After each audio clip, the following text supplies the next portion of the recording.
মদিনার শান্ত সকাল। খলিফা হজরত উমর রাদিয়াল্লাহু এর দরবারে কোরআনে প্রবেশ করলেন দুই যুবক। তারা বলল, হে আমিরুল মুমিনিন, এই যুবক আমাদের পিতাকে হত্যা করেছে, আমরা এর বিচার চাই।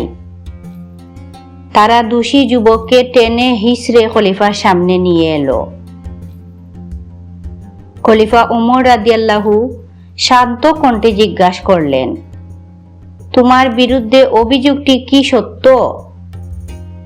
যুবক মাথা নিচু করে বলল, হ্যাঁ সত্য, তবে ঘটনাটা এমনভাবে ঘটেছে যা আমি কখনো চাইনি। তারপর সে পুরো ঘটনাটা বর্ণনা করল। একদিন পরিশ্রমের পর ক্লান্ত শরীরে খেজুর গাছের ছায়ায় বিশ্রাম নিতে গিয়ে ঘুমিয়ে পড়ি। জেগে দেখে তার একমাত্র বাহন উটটি নেই। অনেক খুঁজে দেখে মৃত অবস্থায় পড়ে আছে। উটটিকে হত্যা করেছে ওই দুই যুবকের পিতা, কারণ উটটি তার বাগানে ঢুকে পড়েছিল। রাগে ক্ষোভে নিয়ন্ত্রণ হারিয়ে যুবকটি বৃদ্ধকে পাথর মেরে ফেলে। তারপরই সে বুঝতে পারে এটা এক ভয়ানক ভুল।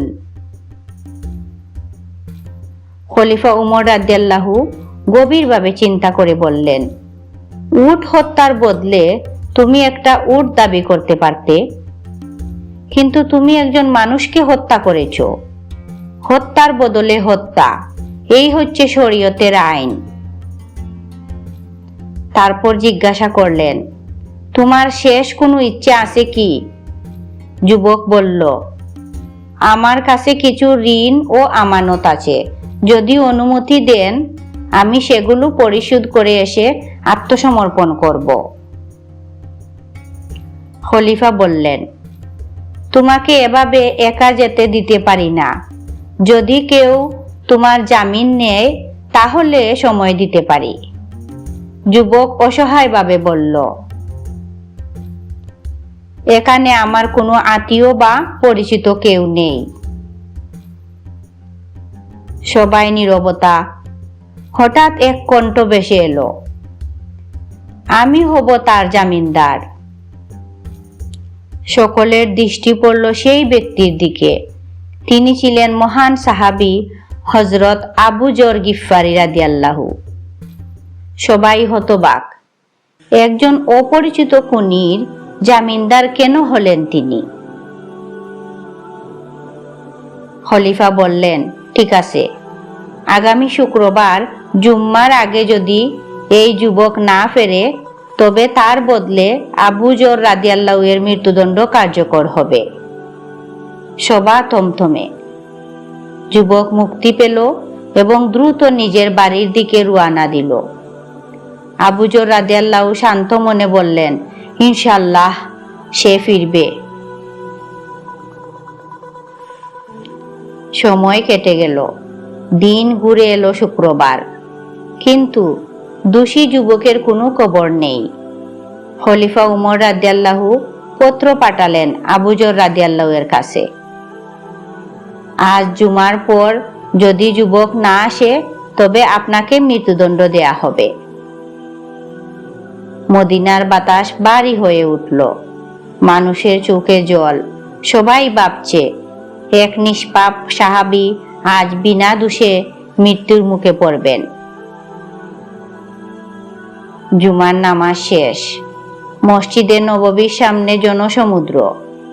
আবু যর গিফারী রাদিয়াল্লাহু শান্ত মুখে দাঁড়িয়ে আছেন। জল্লাদ এগিয়ে আসছে, চোখে তারও পানি। মদিনার ইতিহাসে এমন দৃশ্য কেউ দেখেনি। খলিফা উমর রাদিয়াল্লাহু এর চোখেও ভিজে উঠেছে, তবুও আইন থামানো যাবে না। হঠাৎ কেউ চিৎকার করে উঠল, দেখো দেখো, মরুভূমির দিক থেকে ধুলার জোর উঠছে, কে যেন আসছে। সবাই তাকালো। হ্যাঁ, সেটি সেই যুবকই। সে দৌড়ে এসে খলিফার সামনে দাঁড়ালো। আমিরুল মুমিনিন, আমি ফিরে এসেছি। যদি আমার ঘোড়া আহত না হতো সময় মতোই পৌঁছাতাম। সে বলল, আমি ঋণ ও আমানত সব পরিশোধ করেছি এবং আমার বাবা মা ও নববধূর কাছে বিদায় নিয়েছি। এখন আমাকে মৃত্যুদণ্ড দিন, আমার জামিনদারকে মুক্ত করুন।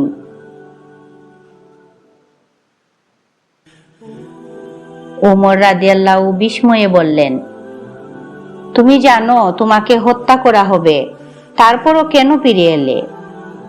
যুবক বলল, আমি চাইনি কেউ বলুক এক মুসলমানের বিপদে অন্য মুসলমান সাহায্য করেছিল আর সে পালিয়ে গিয়ে তাকে মৃত্যুর মুখে ফেলে দিল।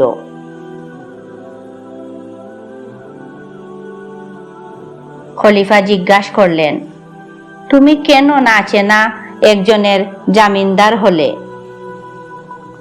আবু যর রাদিয়াল্লাহু শান্ত কণ্ঠে বললেন, যেন কেউ না বলতে পারে এক মুসলমান বিপদে পড়েছিল অথচ আরেক মুসলমান সাহায্য করতে এগিয়ে আসেনি।